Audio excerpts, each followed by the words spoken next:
Penerapan pemberlakuan pembatasan kegiatan masyarakat atau PPKM dinilai tidak efektif untuk mengurangi angka kasus positif COVID-19. Ada sejumlah hal yang harus dievaluasi oleh pemerintah dalam menjalankan PPKM tahap kedua yang mulai berlaku 26 Januari hingga 8 Februari 2021 mendatang.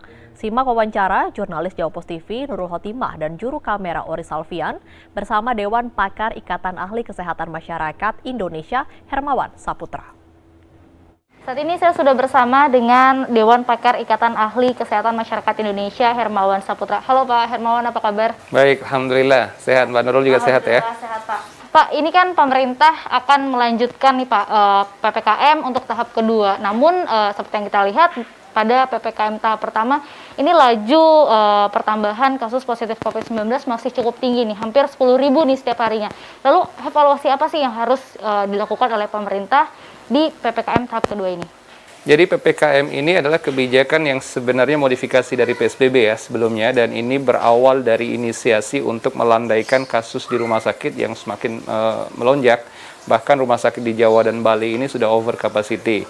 Nah, oleh karena itu tanda-tanda yang sudah terjadi sejak Desember ini masuk ke minggu ketiga sekarang di bulan Januari makin menjadi, dan seluruh Jabodetabek sudah stagnan. Nah, maka itu PPKM ini adalah pilihan, tetapi sifatnya sementara. PPKM ini adalah bentuk yang sifatnya temporary dan bukanlah upaya untuk memutus mata rantai, tapi lebih kepada menekan dan membatasi kasus supaya ada pelandaian di pelayanan kesehatan atau adanya relaksasi. Nah, sementara kalau upaya ini dianggap berhasil, sebenarnya tidak akan memutus mata rantai tadi. Tapi apakah PPKM ini efektif? Sejauh ini menurut Bapak bagaimana? Kami mengamati dan melihatnya tidak begitu efektif ya untuk memutus mata rantai. Menekan sementara ya, tapi sifatnya parsial atau segmented sehingga tidak paripurna yang pada akhirnya tidak mengatasi seluruh persoalan, Mbak Nurul. Oke, lalu kira-kira saran apa sih Pak yang bisa diberikan kepada pemerintah nih agar kasus bisa berkurang seperti itu? Karena yang kita tahu ini hampir mencapai 1 juta kasus positif COVID-19.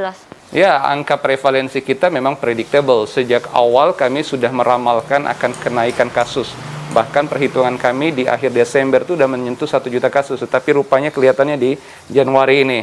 Nah, kenaikan kasus ini tidak melulu berkaitan dengan PPKM atau tidak, termasuk penahanan kasus ini tidak akan terlalu efektif dengan PPKM. Yang ada tuh 3 solusinya. Pemerintah menerapkan PSBB secara nasional, kompak dan disiplin. Yang kedua, mengupayakan atau optimalisasi vaksin, tetapi ini tidak bisa karena sifatnya jangka menengah. Yang ketiga itu upaya community-based first aid atau upaya kesehatan berbasis masyarakat, tapi belum dikampanyekan oleh pemerintah. Tadi ada 3 faktor utama yang Bapak sebutkan bisa mengurangi angka kasus positif, dan yang ketiga ini belum diupayakan secara maksimal. Apa sih Pak alasannya itu belum diupayakan secara maksimal? Menteri Kesehatan mengatakan hulu persoalan kita adalah kesehatan masyarakat itu sendiri. Makanya sekarang nih ada formasi baru tuh di Kementerian Kesehatan namanya staf khusus bidang pelayanan kesehatan masyarakat. Dan bahkan Dirjen Kesehatan Masyarakat akan baru diganti. Nah, oleh karena itu kita berharap dengan adanya upaya ini ada perbaikan di hulu. Yang namanya rumah sakit, ruang rawat, ruang isolasi itu hilir sebenarnya. Tetapi hulunya ketika masyarakat disiplin, taat protokol kesehatan, tetapi juga ada kesatuan upaya, termasuk tersedianya lingkungan-lingkungan yang sehat, baik, dan higienis. Nah, inilah yang kita butuhkan di tengah masyarakat yang harus dikampanyekan menjadi pilihan utama pemerintah ke depan. Oke, lalu ini kan kemarin Menteri Kesehatan sempat menyebut bahwa ada tanda kutip kesalahan seperti itu dalam sistem testing yang selama ini diberlakukan. Tanggapan Bapak bagaimana? Saya setuju dengan pernyataan Menteri Kesehatan. Justru kita mengapresiasi sebuah keberanian Menteri jujur untuk mengevaluasi lininya. Nah, oleh karenanya kami berharap ke depan Menteri Kesehatan mampu menjadi leading sektor, the real leader. Artinya betul-betul mendrive upaya pengendalian COVID ini dari perspektif kesehatan. Karena kesehatan itu harus dimenangkan. Tidak mungkin kita menangkan dua-duanya di saat pandemik ini. Pasti ada satu yang terkalahkan. Tetapi bahwa persoalan besar kita adalah kedaruratan kesehatan masyarakat, Presiden sudah mengatakan ini adalah prioritas. Kesalahan testing selama ini itu menggunakan pemeriksaan seperti rapid antibody, antigen, bahkan PCR sebagai prasyarat untuk mobilitas menggunakan pesawat, bus, atau kereta, prasyarat juga untuk masuk pada rapat-rapat tertentu, bahkan kalau menteri ke istana itu prasyaratnya harus tes PCR. Nah, model ini disebut pasif. Oke, memang harusnya testing ini dilakukan seperti apa sih Pak? Nah, testing ini pada dasarnya harus dilakukan pada kelompok yang berisiko yang memang sudah teridentifikasi. Maka testing itulah pintu awalnya. Ketika kita mengetahui orang di daerah tertentu sudah zona merah, potensi terpapar, disitulah orang itu diidentifikasi, ditelusur. Kalau dia dikatakan memang risiko tinggi, dites. Kalau dites ditemukan positif, kemudian di-treat atau dirawat, ada dipulihkan kembali di Vaskes. Nah, ini yang seharusnya bukan menjadi prasyarat harus pemeriksaan di bandara, di terminal. Nah, ini sama sekali tidak efektif dan itu bukan bagian konsep epidemiologis. Lalu sebenarnya hal apa sih yang harus dioptimalisasi dari sistem 3T yang memang saat ini sedang digalakkan oleh pemerintah, treatment, testing, dan juga tracing seperti itu?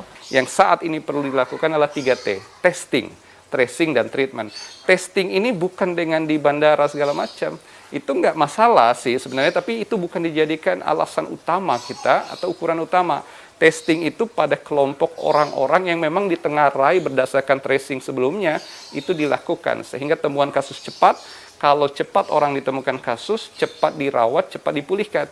Tapi juga kalau kapasitas perawatan seperti fasilitas tidak memadai, nah ini yang kita khawatirkan banyak yang kematian yang terjadi yang terlambat untuk ditangani. Mudah-mudahan sejalan, testing, tracing, dan treatment, kapasitas disiapkan, testing ditingkatkan, tracing dioptimalkan. Nah ini yang kita harapkan. Oke, Pak, ini kan fasilitas kesehatan, khususnya rumah sakit ini kuotanya seperti yang kita tahu sangat kritis sekali, bahkan mungkin banyak yang over kapasitas. Lalu bagaimana sih Pak yang harus dilakukan sama pemerintah ke depan? Apakah dengan menambah kapasitas rumah sakit baru atau ruang-ruang isolasi baru, apakah itu cukup? Iya, jangka pendek tentu mengejar ya, menambah kecepatan untuk menyediakan fasilitas kesehatan. Karena bagaimanapun kita menambah, sebenarnya kita tidak mampu mengikuti kecepatan virulensi atau penularan kasus yang naik puluhan ribu per hari untuk seluruh Indonesia. Jadi sebenarnya ada dua. Pertama, rumah sakit harus mengevaluasi terkait dengan clinical effectiveness. Rata-rata lama rawat di rumah sakit kan idealnya 14 hari untuk pasien COVID. Tapi ada perawatan yang kadang lebih, bisa 3 minggu, bisa 1 bulan. Dan ini menyebabkan sirkulasi pasien baru dan lama yang keluar masuk rumah sakit itu terganggu. Maka itu di internal rumah sakit ada yang disebut clinical effectiveness. Nah, bagaimana tindakan pelayanan baik oleh dokter, perawat, dan lain-lain ini dievaluasi secara klinis. Tapi yang kedua itu hulunya di luar rumah sakit. Jangan sampai ada orang yang dirujuk. Caranya tingkatkan kesehatan masyarakat, daya tahan keluarga diperbaiki, komunitas itu berdaya, sehat, perilaku 5M itu juga menjadi kewajiban atau keniscayaan, dan pada akhirnya memang harus mengerahkan tenaga-tenaga kesehatan masyarakat, perawat komunitas, bidan-bidan desa atau kelurahan, dan bahkan dokter layanan primer. Nah, ini turunkan ke masyarakat. Itu memang harus dilakukan dari segi pemerintah dan masyarakat juga harus terus mematuhi protokol kesehatan ya. Iya dong, itu sesuatu yang wajib. Pokoknya 5M sekarang kita kampanyekan.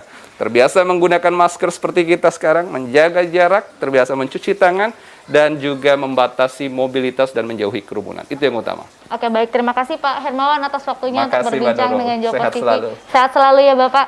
Ya baik pemirsa, demikian perbincangan saya dengan Dewan Pakar Ikatan Ahli Kesehatan Masyarakat Indonesia Hermawan Saputra. Nurul Khotimah, Ori Salvian, Jawa Post TV.